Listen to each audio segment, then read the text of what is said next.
जय हिंद दोस्तों। मेरा नाम है शेखर श्रीवास्तव। मैं स्वागत करता हूं आपका आपके अपने यूट्यूब चैनल पाई पॉलिटिकल पे।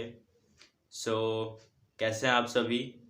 आई होप आप लोगों की तैयारी काफ़ी अच्छे से चल रही होगी, क्योंकि यूजीसी नेट एग्ज़ाम्स 21 फेब से स्टार्ट होने ही जा रहे हैं।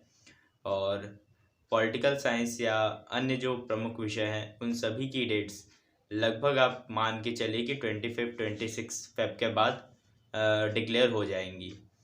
सो इस लास्ट मोमेंट पे आप किस तरीके से तैयारी करते हैं, आप कितना चीज़ों को अच्छे से स्ट्रैटेजी बना करके उनको इम्प्लीमेंट कर पाते हैं, सारा खेल उसी का है।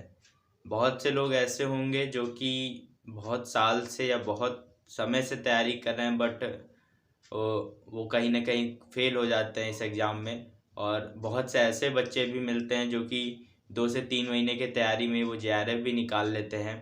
तो डिफरेंट क्या होता है, डिफरेंस कहाँ पे आता है? तो सब सारा खेल लास्ट मोमेंट पे आप कितना एफर्ट डालते हैं, लास्ट मोमेंट पे आप कितनी बेस्ट स्ट्रैटेजी लगा देते हैं, सारा खेल उसी का है। अब हम लोग बात करते हैं इस वीडियो की। पिछले क्लास में हम लोगों ने बात किया था यूनिट 1 के जो मेजर आइडियोलॉजीज़ हैं, जो टोटल 8 हैं, उनमें से 4 के बारे में हम लोगों ने बात की थी। आज ये उसका सेकंड पार्ट है, जिसमें हम लोग जो बाकी की 4 आइडियोलॉजीज़ बची थी उनको लेकर के हम लोग बात करने वाले हैं।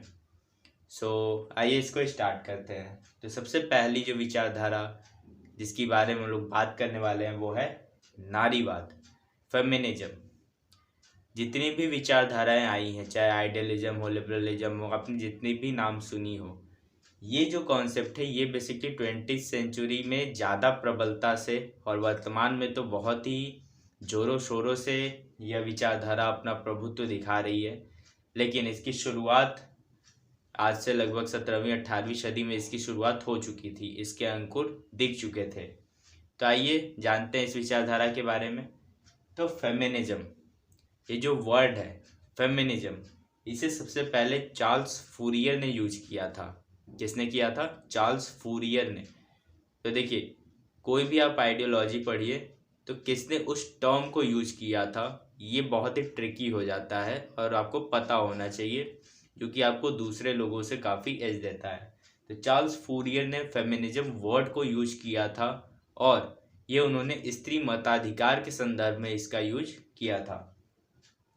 फिर फेमिनिज्म में बहुत सारे अलग अलग वेव्स आती हैं, जैसे अलग अलग टाइम पे कुछ ट्रांजिशंस होते हैं जिसके वजह से वो धाराएं परिवर्तित हो जाती हैं और जो नारीवादी विमर्श है उसकी स्वरूप में बहुत सारे परिवर्तन देखने को मिलते हैं। तो जो सबसे पहली धारा है, जो सबसे पहला जो फर्स्ट वेव ऑफ फेमिनिज्म है, वो आता है आपका 1840s एंड 1850s में। ये जो धारा रहती है, ये जो वेव रहती है, इसमें जितने भी आपके नारीवादी विचारक होते हैं उन्हें बेसिकली लिबरल फेमिनिस्ट या उदारवादी नारीवादी विचारक माना जाता है। ये बेसिकली स्त्री मताधिकार की बात करते हैं। ये कहते हैं कि पुरुषों के समान ही स्त्रियां भी मनुष्य हैं और मनुष्य होने के नाते एक संपन्न एक सभ्य देश का नागरिक होने के नाते स्त्रियों को भी मताधिकार का जो हक है वो मिलना चाहिए। ये बेसिकली उन संस्थाओं, क्रियाओं और प्रक्रियाओं का अध्ययन करते हैं जिनके द्वारा पुरुषों द्वारा स्त्रियों को दबाया जाता है, उन्हें दमित किया जाता है। लेकिन इन सभी के बाद भी वे पितृसत्ता को, पैट्रियार्की को समाप्त करने की बात नहीं करते हैं, बल्कि वे उसी पितृसत्ता को बनाए रखते हुए उसी में स्त्रियों को अधिकार दिलाने की बात करते हैं। इनमें जो मुख्य प्रवर्तक हैं इस धारा के, इस फर्स्ट वेव ऑफ फेमिनिज्म के, उनमें सबसे पहला नाम आता है जे.एस. मिल का। इन्होंने अपनी वाइफ के साथ मिलकर के ब्रिटिश पार्लियामेंट में स्त्री मताधिकार को समर्थन देने की बात की थी। फिर मैरी वॉल्स्टोनोक्राफ्ट की भी बात आती है, जिनके बारे में हम लोगों ने वेस्टर्न पॉलिटिकल थिंकर्स में पढ़ा था। इन्हें नारीवादी विचारों की जननी भी कहा जाता है और ये सभी क्या हैं? एक लिबरल फेमिनिस्ट हैं, उदारवादी नारीवादी विचारक हैं। और थर्ड है आपका बेटी फ्रीडन। तो ये 3 आपके लिबरल फेमिनिस्ट हैं, जे.एस. मिल, वॉल्स्टोनोक्राफ्ट एंड बेटी फ्रीडन। अब हम लोग देखते हैं कि सेकेंड वेव ऑफ फेमिनिज्म कब स्टार्ट होता है। फिर लगभग 100 सालों के बाद 1840s और 1850s के बाद लगभग 100 सालों के बाद आता है आपका 1960s में सेकेंड वेव ऑफ फेमिनिज्म। आप कह सकते हैं कि द्वितीय विश्व युद्ध के बाद जब सारी दुनिया बदल रही थी तो साथ साथ ये नारीवाद का विचार भी आगे बढ़ता है। तो इसमें और जो फर्स्ट वेव ऑफ फेमिनिज्म आया उसमें डिफरेंस क्या था? उनको हम लिबरल कहते हैं क्योंकि वे लोकतांत्रिक तरीकों के माध्यम से वे चाहते थे कि स्त्रियों को वोटिंग राइट्स मिले और बाकी सारी चीज़ें मिले और इस तरीके से उनके जो स्थिति है वो सुधार हो। वे पितृसत्ता को, पैट्रियार्की को समाप्त नहीं करना चाहते थे। लेकिन जब ये लोग आते हैं, ये सेकेंड वेव ऑफ फेमिनिज्म के जो विचारक हैं, तो उन्हें हम कहते हैं रैडिकल फेमिनिस्ट, उग्रवादी नारीवादी विचारक। तो ये रैडिकल होते हैं।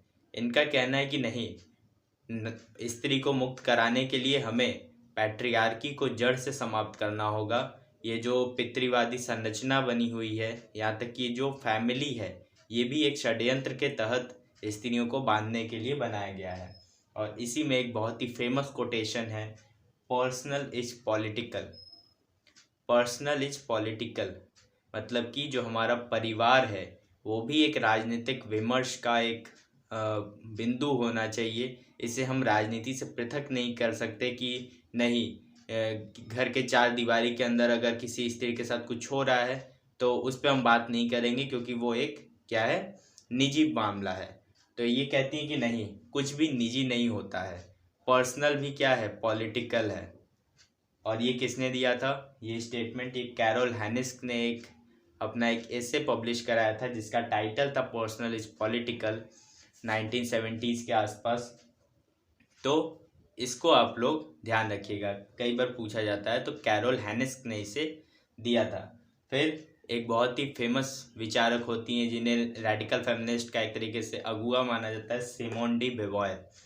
इन्होंने कहा था कि जो वुमेन्स है वो पैदा नहीं होती हैं, उनको बनाया जाता है, उनको जो सोसाइटी है वो क्रिएट करती है। फिर वर्जीनिया वुल्फ आती हैं, वो कहती हैं कि स्त्री होने के नाते, एक वुमेन होने के नाते मेरा कोई देश नहीं है, मेरा कोई मुल्क नहीं है, क्योंकि सारी स्त्रियां क्या हैं, शोषित हैं। और जितनी भी संरचनाएं, जितनी भी सरकारें हैं, वे सभी पुरुषों को देख करके, पुरुषों के लिए बनाई गई हैं, न कि स्त्रियों को ध्यान में रख करके कुछ भी नहीं बनाया गया है। यहाँ तक कि उन्हें नागरिकता और मताधिकार भी देने तक को सोचा नहीं जाता है। इन तीन के अलावा जो और प्रमुख नारीवादी विचारक सेकेंड वेव में आती हैं वो हैं केट मिलेट। केट मिलेट का नाम बहुत फेमस है। इसके अलावा सुलमित फायरस्टोन और जर्मिन ग्रीर। इन तीन के बारे में और इन तीनों के बारे में आप याद रखिएगा, क्योंकि रैडिकल फेमिनिस्ट ये 6 बहुत फेमस हैं। आपसे डायरेक्ट कॉन्वर्सेशन में जब आप डेली लाइफ में भी जाएंगे तो आपसे एक्सपेक्ट किया जाता है कि आपको इनके नाम एटलीस्ट पता हो, क्योंकि जब हम लोग पढ़ते हैं तो कई बार होता है कि हमें ये नाम नहीं पता होते हैं। तो इतना आपको पता होना चाहिए सेकेंड वेव ऑफ फेमिनिज्म और रेडिकल फेमिनिज्म के बारे में। फिर इसके बाद थर्ड वेव ऑफ फेमिनिज्म आती है ग्लोबलाइजेशन के दौर में 90s में। और ये जो थर्ड वेव है इसे रेबेका वॉकर ने इस टर्म को कॉइन किया। और थर्ड वेव ऑफ फेमिनिज्म को हम न्यू फेमिनिज्म या पोस्ट फेमिनिज्म के नाम से भी जानते हैं। जैसे पोस्ट मॉडर्निज्म था, उसी तरीके से पोस्ट फेमिनिज्म या न्यू फेमिनिज्म आता है।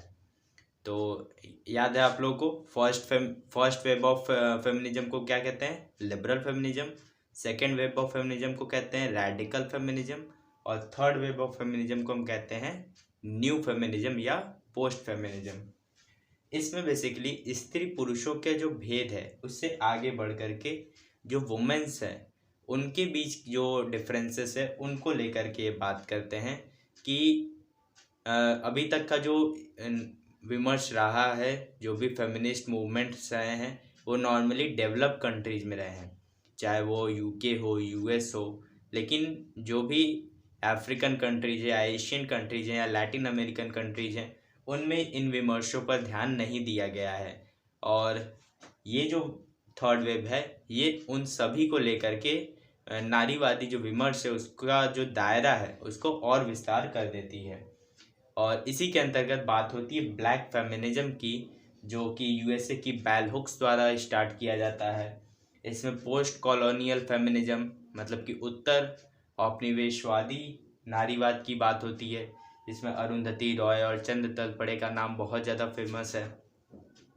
इसके अलावा इको फेमिनिज्म की बात होती है, मतलब कि इको फेमिनिस्ट कहते हैं कि जो पर्यावरण में जो असंतुलन दिख रहा है या जो भी पर्यावरणीय त्रासदी हो रही है वो भी किस वजह से है, वो भी इसलिए है कि वो प्रकृति को एक नारी के तौर पर देखती हैं और कहती हैं कि पुरुष या मनुष्य पुरुषवादी सोच की वजह से जो प्रकृति है उसका दोहन करता है, उसका शोषण करता है और इसी वजह से प्रकृति की जो स्थिति है वो बदतर होती जा रही है। इको फेमिनिस्ट में जो सबसे फेमस नाम है वो है वंदना शिवा का। इसके अलावा फ्रांस की फ्रेंकोइस डी यूबॉन का नाम फेमस है और केन्या की वंगारी मथाई भी इको फेमिनिस्ट में आती हैं। तो ये कुछ 3 प्रमुख धाराएं थी जो कि थर्ड वेव ऑफ फेमिनिज्म से आती हैं। और जो कुछ प्रमुख प्रवर्तक हैं उनमें नाम आता है ईव एंसलर का, इसके अलावा किम्बर्ले क्रेनशॉ एंड एमी रिचर्ड्स। सो इन सभी को लेकर के जो हमारा थर्ड वेव ऑफ फेमिनिज्म है उसमें हम बात करते हैं। और इसके बाद जब 2012 आता है तो आता है आपका फोर्थ वेव ऑफ फेमिनिज्म।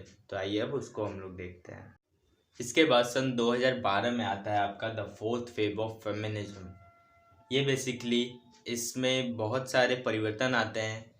इसमें नए नए मुद्दे शामिल होते हैं जो बात करते हैं सेक्सुअल हरासमेंट की, वर्क फोर्स पे जो वुमेंस के साथ गलत तरीके से उनके साथ बिहेवियर होता है उसको लेकर के विरोध प्रदर्शन होते हैं। बॉडी शेमिंग को लेकर के बात होती है कि किस प्रकार से बॉडी शेमिंग के माध्यम से स्त्रियों का शोषण किया जाता है। रेप कल्चर की बात होती है कि किस तरीके से रेप कल्चर के द्वारा स्त्रियों को विवश कर दिया जाता है कि वे अपने आर्थिक स्वतंत्रता या अपनी जिम्मेदारियों को अच्छे से निर्वाह न कर पाएँ। इसी में आपका मी टू मूवमेंट भी इसी दौर में चलता है फोर्थ वेव ऑफ फेमिनिज्म में। और इसमें जो सबसे इफ़ेक्टिव टूल होता है वो है सोशल मीडिया। इसमें स्त्रियों द्वारा अपनी जो बात उठाने का जो एक मंच जो यूज किया जाता है वो रहता है आपका सोशल मीडिया। इस दौर की जो कुछ प्रमुख प्रवर्तक रही हैं वो हैं रेबेका सोलनिटी, इसके अलावा जेसिका वैलेंटी एंड लॉरा बेट्स। इन 3 को फोर्थ वेव ऑफ फेमिनिज्म का एक बहुत ही प्रमुख प्रवर्तक माना जाता है। और क्योंकि अभी भी हम समकालीन दौर में हैं और चीज़ें परिवर्तित हो रही हैं तो अभी तक के लिए फोर्थ वेव ऑफ फेमिनिज्म है, बट एक्सपेक्ट किया जा सकता है कि आगे चल करके और इसमें स्त्रियों से संबंधित जितने भी विमर्श हैं वो और भी आगे उनमें बढ़ोतरी और वृद्धि होगी। जो फेमिनिस्ट थिंकर्स हैं उनके जो उन्होंने रचनाएं की या बुक्स लिखी हैं उनसे बहुत बार क्वेश्चंस आते हैं, डायरेक्ट क्वेश्चंस आते हैं। तो ये कुछ प्रमुख विचारक हैं जिनसे हर बार क्वेश्चन पूछे जाते हैं। सबसे पहला नाम आता है वॉलस्टोनोक्राफ्ट का, जिनकी book a vindication of rights of women जो कि 1792 में पब्लिश होती है। हम सभी ने वॉलस्टोनक्राफ्ट को पढ़ लिया है। तो आप लोग अगर आपको याद है आपने क्या चीज़ों को रिवाइज किया है, अगर ये आपको चेक करना है तो आप अभी बताइए कि vindication of rights of man किस ईयर में उन्होंने लिखी थी। और तुरंत अभी वीडियो पॉज करिए और उसको कमेंट करिए। और अगर आपको नहीं याद है तो आप एक बार चेक करिए कि आप तैयारी कर रहे हैं या फिर आप चीज़ों को पोस्टपोन कर रहे हैं, क्योंकि कलेक्शन करने से डेटा को केवल कुछ उससे फ़ायदा नहीं होने वाला है जब तक आप चीज़ों को रिवाइज नहीं करेंगे। तो अगर आपको याद है तो बहुत अच्छी बात है, नहीं याद है तो चीज़ों को रिवाइज करना शुरू कर दीजिए। जितना भी पढ़िए, जो कुछ भी पढ़िए, एक टिप्स मैं दूँ, जो भी पढ़िए कम से कम उसको 3 बार आप उसको रिवाइज करिए। एक बार पढ़िए 3 बार रिवाइज करिए, टोटल हुआ 4 बार। आपको कभी भी याद करना ही नहीं पड़ेगा, आपको खुद ब खुद चीज़ें याद हो जाएंगी। तो वॉलस्टोनोक्राफ्ट की vindication of rights of women आती है। फिर साइमन डे विबॉयर की बहुत ही फेमस बुक है द सेकेंड सेक्स 1949 में। इसके अलावा केट मिलेट की बुक है सेक्सुअल पॉलिटिक्स 1970 में। ये बहुत फेमस बुक है केट मिलेट की, सेक्सुअल पॉलिटिक्स 1970। एंड शुलेमित फायरस्टोन की बुक है द डायलेक्टिक्स ऑफ सेक्स 1970 में। तो इन चारों बुक्स के बारे में आपको पता होना चाहिए, क्योंकि कई बार क्वेश्चन डायरेक्ट पूछा जाता है, हर बार एक क्वेश्चन आपको ज़रूर पूछ दिया जाएगा। तो और भी बहुत सारे थिंकर्स हैं, तो आइए अब हम लोग उनके बारे में भी जानते हैं। अब अगर हम लोग बात करें अन्य विचारकों की, तो जर्मन ग्रीर का नाम आता है, जिनकी बहुत ही फेमस बुक है द फीमेल यूनक, 1970 में आती है। इसके अलावा रेबेका सोलेनिट की बुक आती है 2014 में, man explain things to me. Man explain things to me Rebecca Solnit की बुक है, कब आई है? 2014 में। इसके अलावा जेसिका वॉलेंटी की बुक है सेक्स ऑब्जेक्ट अ मेमोयर, ये भी 2016 में पब्लिश होती है। और लॉरा बेट्स की बुक है एवरीडे सेक्सिज्म, 2016 में। तो ये बुक्स और इनके राइटर्स के नाम और ये कब पब्लिश हुई हैं, ये आपको याद होने चाहिए। और सिंपल सा फॉर्मूला है, चीज़ों को आप अगर 4 बार मिनिमम आप उनको रिवाइज कर लेते हैं, देख लेते हैं केवल, तो आपको ज़्यादातर चीज़ें आपके सबकॉन्शियस माइंड में ऑटोमेटिक फिट हो जाती हैं। अब हम लोग बात करते हैं, फेमिनिज्म हो गया, अब इसके बाद नेक्स्ट विचारधारा के बारे में बात करते हैं। अब हम लोग पर्यावरण हम सभी के लिए बहुत ज़रूरी है, और पर्यावरण का जिस प्रकार से विनाश हो रहा है और जिस प्रकार से औद्योगिकरण और जितने भी शहरीकरण है उसमें वृद्धि हो रही है, इन सभी बातों को लेकर के आपका विचारधारा आती है इकोलॉजिज्म, जिसे हम पारिस्थितिकीवाद भी कहते हैं। ये विचारधारा बेसिकली बात करती है कि पर्यावरण संरक्षण को लेकर के, जीव जंतुओं के संरक्षण को लेकर के, ओजोन संबंधी जितनी भी समस्याएं हैं या फिर जलवायु परिवर्तन है, ये सभी आपकी इस विचारधारा में शामिल होती है। इकोलॉजिज्म, ये इकोलॉजी वर्ड से निकला है, और इस वर्ड को सबसे पहली बार 1866 में अर्नेस्ट हैकल ने यूज किया था। किसने यूज किया था? अर्नेस्ट हैकल ने। देखिए, ये क्वेश्चन बहुत बार पूछा जा चुका है, इवन यूपीएससी में पूछा जा चुका है। और अब कोई भी ऐसा एग्ज़ाम दो जिसमें एनवायरनमेंट उसमें इंक्लूडेड है, चाहे आपका पेपर 1 ही क्यों ना हो, उसमें इकोलॉजी की अगर बात हो रही है तो ये क्वेश्चन हर बार पूछा गया है कि इकोलॉजी शब्द किसने दिया था? तो ये अर्नेस्ट हैकल ने दिया था। और ये 19वीं सेंचुरी में इसका विकास होता है, जब औद्योगिकरण और शहरीकरण बहुत तीव्र गति से बढ़ रहा होता है। इसकी 2 शाखाएं मानी जाती हैं, एक होता है आपका डीप इकोलॉजी और दूसरी होती है आपकी शैलो इकोलॉजी। तो डीप इकोलॉजी कहती है कि मनुष्य बाकी जीव जंतुओं जैसा ही है, मनुष्य को कोई विशेषाधिकार नहीं है कि वो अपने स्वार्थ के लिए बाकी जीव जंतुओं के अस्तित्व को संकट में डाल दे या अन्य संसाधनों का विनाश कर दे केवल अपने लिए।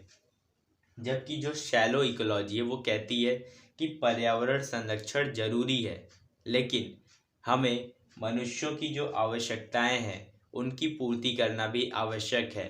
मनुष्यों में जो फैली हुई गरीबी है, बेरोजगारी है, भुखमरी है, उसके लिए विकास जरूरी है, केवल पर्यावरण संरक्षण से बात नहीं बनेगी।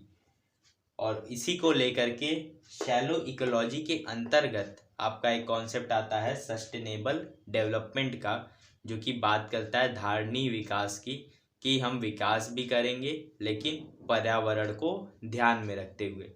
तो कई बार पूछा गया है, आपसे क्वेश्चन पूछा जाएगा डीप में कि डीप इकोलॉजी और शैलो इकोलॉजी में क्या डिफरेंस है। तो डीप इकोलॉजी सिंपल सी बात है कि वो पर्यावरण को ज़्यादा महत्व देता है और कहता है कि मनुष्य कोई विशेष अधिकारों से युक्त जंतु या जीव नहीं है, वह भी अन्य जीवों के समान है। अब अगर हम लोग इकोलॉजिज्म या पारिस्थितिकीवाद के कुछ प्रमुख प्रवर्तकों की बात करें तो इनमें सबसे पहला नाम आता है अर्नेस्ट फ्रेडरिक शूमाकर का। इन्होंने बुद्धिस्ट इकोनॉमिक्स की बात की थी, और इनकी जो सबसे फेमस बुक है वो है स्मॉल इज ब्यूटीफुल, ये 1973 में आई थी। इस बुक के बारे में बहुत बार क्वेश्चन आ चुके हैं, तो इसको ध्यान रखिएगा। E.F. शूमाकर ने कौन सी बुक लिखी थी? स्मॉल इज ब्यूटीफुल, और इन्होंने बुद्धिस्ट इकोनॉमिक्स का कॉन्सेप्ट दिया था। फिर दूसरे आते हैं, बहुत ही इंपॉर्टेंट इकोलॉजिस्ट हैं, जेम्स लवलॉक। जेम्स लवलॉक को जाना जाता है इनके गाया हाइपोथेसिस के बारे के, इनके जो कंट्रीब्यूशन रहा है उसके बारे में। गाया हाइपोथेसिस में वो क्या कहते हैं? वो कहते हैं कि गाया, GAIA, गाया एक लैटिन वर्ड है जिसका उन्होंने अर्थ के लिए उन्होंने यूज किया था। तो जो पृथ्वी है या जो गाया है वो एक स्वयं में एक जीवित अस्तित्व है। वो स्वयं एक ऐसा उसको आप स्वतंत्र अस्तित्व मान सकते हैं, उसको एक प्राणी मान सकते हैं जो खुद से उसका अस्तित्व है, वो खुद से अपना रेगुलेशन करता है, स्वनियामक है, उसे कोई दूसरी सत्ता नहीं चलाती, वो स्वयं खुद के हिसाब से खुद के नियमों के अनुसार चलती है। और उसी के आधार पर उन्होंने अपनी बुक्स भी लिखी हैं जो कि एक गाया 1979 में और द एजेस ऑफ गाया 1989 में। तो बुक में अगर आपको कहीं भी गाया वर्ड आए GAIA तो आपको कुछ नहीं ज़्यादा दिमाग लगाना है, वो किसने दिया है कॉन्सेप्ट, जेम्स लवलॉक ने दिया है। तो इसको आप लोग ध्यान रखिएगा।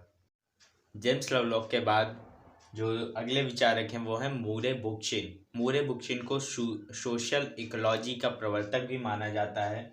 इनकी जो बुक्स जो बहुत ज़्यादा फेमस है वो हैं पोस्ट स्कैरसिटी एनार्किज्म और दूसरी है द इकोलॉजी ऑफ फ्रीडम। ये बुक्स मूरे बुकशिन की हैं। उसके बाद नाम आता है रूडोल्फ बाहरो का। इन्होंने सोशलिज्म एंड सर्वाइवल जो कि 1982 में पब्लिश होती है। इसके अलावा from red to green Rudolf Bahro द्वारा 1984 में आती है।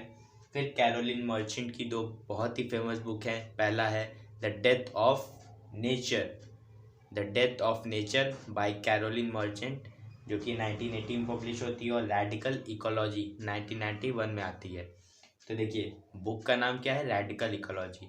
तो अगर आपसे क्वेश्चन पूछा जाए कि रेडिकल इकोलॉजी का प्रवर्तक या समर्थक कौन था तो वो किसका आप नाम बताएंगे, कैरोलिन मर्चेंट का। तो बहुत बार ऐसा भी होगा कि जो बुक का नाम होता है, जो थीम होती है, वही उस जो विचारक होता है उसका मुख्य सिद्धांत भी होता है। तो इसीलिए जब आप इनके नामों को पढ़िए, इनके बुक्स के नाम को, तो समझिए कि जो बुक के टाइटल होता है वो उनके बहुत सारे जो मुख्य सिद्धांत हैं उनको भी या किस विचारधारा को वे पालन करते हैं उसको भी वो प्रदर्शित करता है। अब जो अगली विचारधारा आती है उसका नाम है मल्टीकल्चरलिज्म या फिर बहुसंस्कृतिवाद। तो जैसा कि इसके नाम से आप समझ सकते हैं ये क्या बात करती है, मल्टीकल्चरलिज्म मतलब कि बहुत सारे संस्कृतियों की बात करती है। तो यह बेसिकली एक समूह आधारित अवधारणा है जो कि कम्युनल डाइवर्सिटी का समर्थन करती है और कहती है कि एक समाज के अंदर विभिन्न प्रकार के समुदायों का अस्तित्व होता है और वे एक साथ सौहार्दपूर्ण तरीके से उसमें रह सकते हैं। कोई भी एक दूसरे से न ऊंचा है न नीचा है और सभी के सहअस्तित्व की बात ये विचारधारा करती है।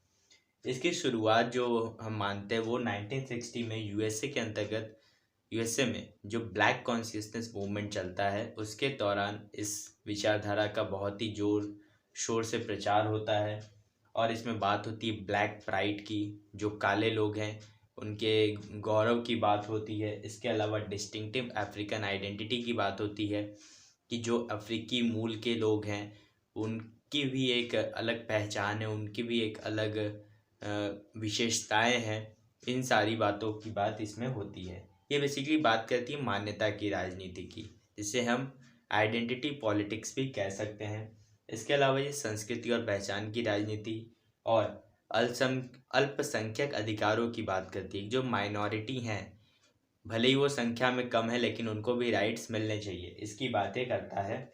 और ये बात करता है एकता में विविधता की, एकता में विविधता, न कि विविधता में एकता। ठीक है, तो इस बात को आप लोग ध्यान रखिएगा। अगर हम मल्टीकल्चरलिज्म के डिफरेंट टाइप्स की बात करें तो उनमें सबसे पहला नाम आता है लिबरल मल्टीकल्चरलिज्म का, जिसे विल किमलिका ने दिया था। और इसमें समुदायवाद और अल्पसंख्यक अधिकारों की बात होती है। इसके अलावा यह कमज़ोर विविधता के साथ सहिष्णुता की बात करता है, टॉलरेंस की बात करता है और ये कहता है कि लिबरल तरीक़ों से, उदार लोकतांत्रिक माध्यमों से हमें जो विभिन्न समुदाय हैं किसी समाज के अंतर्गत उनके बीच में सहिष्णुता का भाव विकसित करने का प्रयास करना चाहिए।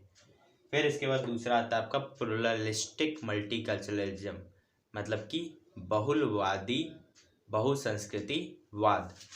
ये बेसिकली इसे भीखू पारेख और ईशा बर्लिन द्वारा इसे बढ़ाया जाता है, इसे विकसित किया जाता है। और ये बेसिकली आइडेंटिटी पॉलिटिक्स, पहचान की राजनीति पर आधारित है। और यह स्ट्रॉन्ग डाइवर्सिटी की बात करता है, मजबूत विविधता की बात करता है किसी भी समाज में। फिर अगला आता है कॉस्मोपॉलिटन मल्टीकल्चरलिज्म, जिसे हम सर्वदेशीय बहुसंस्कृतिवाद भी कह सकते हैं, जिसे जेरेमी वॉल्ड्रॉन द्वारा दिया जाता है। और इसके अंतर्गत जो सबसे यूनिक कॉन्सेप्ट है वो ये है कि ये पूरे दुनिया को एक राज्य या एक समाज मानता है और ग्लोबल सिटीजनशिप की बात करता है, वैश्विक नागरिकता की बात करता है।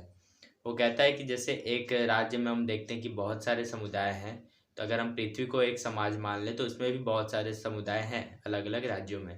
तो इस आधार पर हम एक ग्लोबल सिटीजनशिप का कॉन्सेप्ट ला सकते हैं, ऐसा इसमें जेरेमी वॉल्ड्रॉन बात करते हैं। अगर हम मल्टीकल्चरलिज्म के कुछ महत्वपूर्ण प्रवर्तकों की बात करें तो इसमें सबसे पहला नाम आता है चार्ल्स टेलर का। इनकी दो बहुत ही फेमस बुक्स हैं, वो है सोर्सेज ऑफ द सेल्फ 1989 में और द पॉलिटिक्स ऑफ रिकॉग्निशन 1994 में। इसके बाद बात आती है विल किमलिका की, इनकी बुक्स है लिबरलिज्म कम्युनिटी एंड कल्चर 1989 में एंड मल्टी कल्चरल सिटीजनशिप 1995 में। तो देखिए यहाँ पे कंफ्यूज मत होइएगा, अभी हम लोगों ने पढ़ा था जेरेमी वॉल्ड्रॉन ने ग्लोबल सिटीजनशिप की बात की थी, बट विल किमलिका किसकी बात करते हैं, मल्टी कल्चरल सिटीजनशिप की। तो दोनों को मिक्स मत करिएगा और ये ध्यान रखिएगा कि दोनों में काफ़ी डिफरेंस है। फिर आता है भीकू पारेख का नाम, जो कि यूके में एक बहुत ही फेमस आपके थियरिस्ट रहते हैं। इन्होंने अपनी बुक लिखी थी गांधी 1997 में। इसके अलावा इनकी बहुत ही फेमस बुक है री थिंकिंग मल्टीकल्चरलिज्म। तो भीकू पारेख की इन दोनों बुक्स के नाम आपको ज़रूर से पता होने चाहिए और याद होने चाहिए।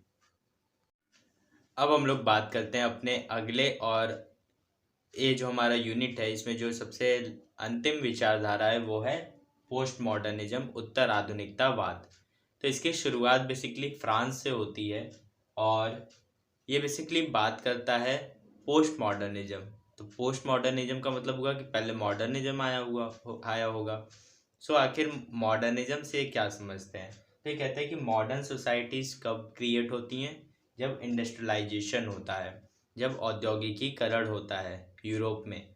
उस दौर को वे कहते हैं कि वो मॉडर्न सोसाइटीज़ थी, मॉडर्निज्म था। उसके बाद वे कहते हैं कि जब पोस्ट इंडस्ट्रियलाइजेशन का दौर आता है तो उसे वो कहते हैं पोस्ट मॉडर्न सोसाइटीज़। तो दोनों में वे कहते हैं कि डिफरेंस क्या है। तो जो इंडस्ट्रियलाइजेशन का दौर था, औद्योगिकरण का दौर था, उसके अंतर्गत मैन्युफैक्चरिंग पर जो हमारी पूरी इकोनॉमी थी या पूरी सोसाइटी थी वो डिपेंड करती थी मैन्युफैक्चरिंग सेक्टर पर। लेकिन जो पोस्ट इंडस्ट्रियल या पोस्ट मॉडर्न सोसाइटीज़ हैं वो नॉलेज और कम्युनिकेशन पर निर्भर कर रही हैं, ना कि मैन्युफैक्चरिंग पर। तो ये इनके बीच का एक बेसिक डिफरेंस है। फिर अगर हम बात करें इसके कुछ बेसिक थीम्स की या बेसिक जो मूल विचारधारा है इस पोस्ट मॉडर्निज्म की, वो क्या है, वो कहता है कि कुछ भी निश्चित नहीं है, कुछ भी सर्टेन नहीं है। वो कहता है कि जो यूनिवर्सल ट्रूथ का जो कॉन्सेप्ट लेकर के हम चलते हैं, सार्वभौमिक सत्य की बात करते हैं, कोई एक ऐसा सत्य होगा जो कि निरपेक्ष रूप से सत्य होगा और वही वास्तविक सत्य है, और जैसा गांधी भी कहते हैं कि सत्य ही ईश्वर है। तो ये कहते हैं कि नहीं, ऐसा कुछ नहीं है। यूनिवर्सल ट्रूथ का जो कॉन्सेप्ट हम सोचते हैं ये क्या है, पूरी तरीके से गलत है। और ये कहते हैं कि जो ज्ञान होता है, नॉलेज होता है, वो कभी भी ऑब्जेक्टिव नहीं होता है, बल्कि वो हमेशा सब्जेक्टिव होता है। किसी भी ज्ञान को हम अपने जो भी हमारा सोच विचार परंपराएं रीति रिवाज रूढ़ियाँ रहती हैं, हम उन्हीं के हिसाब से उनको फिल्टर करके उनको अपने अंदर समाहित कर लेते हैं। तो ये बातें कहता है आपका पोस्ट मॉडर्निज्म। अब अगर हम पोस्ट मॉडर्निज्म के कुछ महत्वपूर्ण प्रवर्तकों की बात करें तो इसमें सबसे पहला नाम और सबसे महत्वपूर्ण नाम आता है वो है फ्रेडरिक नीत्शे का। नीत्शे ने को जाना जाता है उनके concept of will to power के लिए, इच्छा शक्ति के सिद्धांत के लिए। वो कहते हैं कि लोगों के अंदर इतनी शक्ति है कि वो खुद से अपना एक संसार निर्मित करते हैं और उसी के अंतर्गत वो अपना पूरा जीवन बिता देते हैं। उसका नीत्शेज़ निहिलिज्म बहुत ही फेमस है और वो कहता है, उसका बहुत ही फेमस कोटेशन है, गॉड इज़ डेड। वो कहता है कि जो क्रिएटर था, जो गॉड था, जिसने इस संसार को बनाया, वो अब मर चुका है, उसकी मृत्यु हो चुकी है और अब जो संसार चल रहा है वो अपने आप चल रहा है। उसकी जो महत्वपूर्ण पुस्तकें हैं वो हैं द ब्रिटिश ऑफ ट्रेजेडी 1872 में, spake Zarathustra 1883 to 85 and beyond good and evil 1886 में। इन 3 बुक्स के बारे में आपको पता होना चाहिए फ्रेडरिक नीत्शे से रिलेटेड। फिर जो दूसरा आपका पोस्ट मॉडर्निस्ट थिंकर है वो है मार्टिन हिडगर। इसकी बुक है बीइंग एंड टाइम 1927 में। अब अगर हम बात करें और अन्य मुख्य प्रवर्तकों के बारे में तो उनमें नाम आता है सबसे पहले जीन फ्रैंकोइस लियोटार्ड का। इन्होंने, अगर आपसे कभी कोई पूछे कि पोस्ट मॉडर्निज्म को अगर आप डिफ़ाइन करो तो कैसे डिफ़ाइन करोगे या इसकी बेस्ट डेफिनेशन क्या है, तो पोस्ट मॉडर्निज्म की सबसे बेस्ट डेफिनेशन देने का जो श्रेय दिया जाता है वो लियोटार्ड को ही दिया जाता है। और उन्होंने कहा था कि पोस्ट मॉडर्निज्म क्या है, it is an incredulity towards meta narratives. जो भी मेटा नैरेटिव्स हैं उनके प्रति जो संदेह का भाव है वही पोस्ट मॉडर्निज्म कहलाता है। उनकी जो बुक्स है वो है द पोस्ट मॉडर्न कंडीशन 1979 में। अच्छा, तो आप लोगों के लिए एक वर्क है कि आप क्या इसको डिफ़ाइन कर सकते हो, आप इस मीनिंग से क्या समझ में आया आपको, आप इसको कमेंट करके बताओ और उसमें जो कुछ भी करेक्शन होगा तो मैं उसमें आपको बता दूंगा। फिर आता है माइकल फूको की बात। माइकल फूको फेमस है कि उन्होंने जो हिस्ट्री है उसको उन्होंने प्रेजेंट करने का एक नया तरीका किया और उन्होंने उसके लिए आर्कियोलॉजीज़ का सहारा लिया। आर्कियोलॉजी से उनका मतलब था लार्ज स्केल एनालिसिस से। इसके अलावा माइकल फूको जिस वजह से जाने जाते हैं वो उनका नॉलेज को लेकर के और पावर को लेकर के जो उनका एक कॉन्सेप्ट था कि वो चीज़ों को पावर के कॉन्सेप्ट के तौर पर उनको समझने की कोशिश करते थे। और वे कहते हैं कि knowledge is deeply invested in power. जो ज्ञान है वो शक्ति में बहुत ही गहनता के साथ समाहित होता है। और वे कहते हैं कि जो शक्ति है वो विनाशकारी भी हो सकती है और सृजनकारी भी हो सकती है। यह प्रयोगकर्ता के ऊपर निर्भर है कि वो उसका कैसे इस्तेमाल करता है। और अगर हम इन बात करें इनकी फेमस बुक्स की तो सबसे पहले आता है मैडनेस एंड सिविलाइजेशन 1961 में। फिर सेकंड आता है आपका द ऑर्डर ऑफ थिंग्स 1966 में। एंड थर्ड है हिस्ट्री ऑफ सेक्सुअलिटी 1976 में। अब अगर हम बात करें पोस्ट मॉडर्निज्म के एक सबसे महत्वपूर्ण प्रवर्तक के बारे में तो वो है जैक्स डेरिडा। इनको जाना जाता है इनके डीकंस्ट्रक्शन के थियरी के लिए। ये कहते हैं कि जितने भी एंशियंट टेक्स्ट होते हैं, जैसे अगर हम इंडिया के कॉन्टेक्स्ट में बात करें तो रामायण हो गया, महाभारत हो गया, या फिर और भी जितने भी धार्मिक ग्रंथ हैं अलग अलग धर्मों के, जैसे कुरान, बाइबल, ये सभी, या जैन अवेस्ता, तो ये कहते हैं कि डीकंस्ट्रक्शन के अंतर्गत कि ये जितने भी टेक्स्ट हैं इनके ऊपर वो सवाल खड़े करने शुरू करते हैं। वो कहते हैं कि इन पर सवाल खड़े करने चाहिए और क्योंकि इन्हें किसी न किसी इंसान द्वारा लिखा गया है इसलिए उनके द्वारा कुछ न कुछ गलतियां होंगी और उन गलतियों को उजागर करके हमें समाज के सामने ये साबित करना चाहिए कि वो जो भी रचनाएं हैं वो किसी न किसी, जब भी उस लेखक ने उसे लिखा होगा तो वो अपनी पूर्ण चेतन अवस्था में नहीं होगा या उसका जो मस्तिष्क है उसका उतना विकास नहीं हुआ होगा कि वो सारी बातों को समझ सके। ऐसा करके वो डीकंस्ट्रक्ट करने की बात करते हैं कि समाज का वापस से एक नया ढर्रा बनाने की ज़रूरत है और जो पुराने रीति रिवाज परंपराएं हैं उनको हमको बदलना चाहिए और नए सिरे से एक नए समाज का निर्माण करना चाहिए। उनकी जो फेमस बुक्स हैं वो है राइटिंग्स एंड डिफरेंस 1967 में, एंड मार्जिन्स ऑफ फिलोसफी 1972 में, एंड स्पेक्टर ऑफ मार्क्स 1993 में। तो इतनी बातें आपको पोस्ट मॉडर्निज्म से रिलेटेड पता होनी चाहिए। तो हम लोगों ने बेसिकली जितने भी मेजर आइडियोलॉजीज़ थे आपकी यूनिट 1 में उनको हम लोगों ने कवर किया। और इस वीडियो से रिलेटेड जो पीडीएफ है वो मैं आपको टेलीग्राम चैनल में प्रोवाइड करा दूंगा। टेलीग्राम चैनल का लिंक आपको इस वीडियो के कमेंट बॉक्स में मिल जाएगा। और मैं यही कहूँगा कि आप अपनी तैयारी अच्छे से करते रहिए अगर आप ईमानदारी से पढ़ते हैं, रिजल्ट चाहे जो कुछ भी हो, अगर आप उसको ढंग से तैयारी करते हैं तो आपके अंदर जो कॉन्फिडेंस लेवल होगा वो आपसे कोई नहीं छीन सकता है। आप अगर किसी एक सब्जेक्ट में अगर आप मास्टर्स कर चुके हैं तभी आप इसमें अपने नेट की तैयारी के लिए आप आए हैं, तो इस नेट की तैयारी के फलस्वरूप एक अच्छा काम ये होगा कि आपका जो उस कॉन्सेप्ट पे, उस सब्जेक्ट पे जो पकड़ होनी चाहिए वो आपकी अच्छी हो जाएगी, जो आप कहीं भी आगे अगर इंटरव्यूज़ में जाते हैं तो आपके बहुत काम आएगा। सो अपनी तैयारी अच्छे से करते रहिए और अपने ऊपर भरोसा बनाए रखिए। इस वीडियो को देखने के लिए आप सभी का बहुत बहुत शुक्रिया। अपनी पढ़ाई अच्छे से करिए। मिलते हैं अगले वीडियो में, तब तक के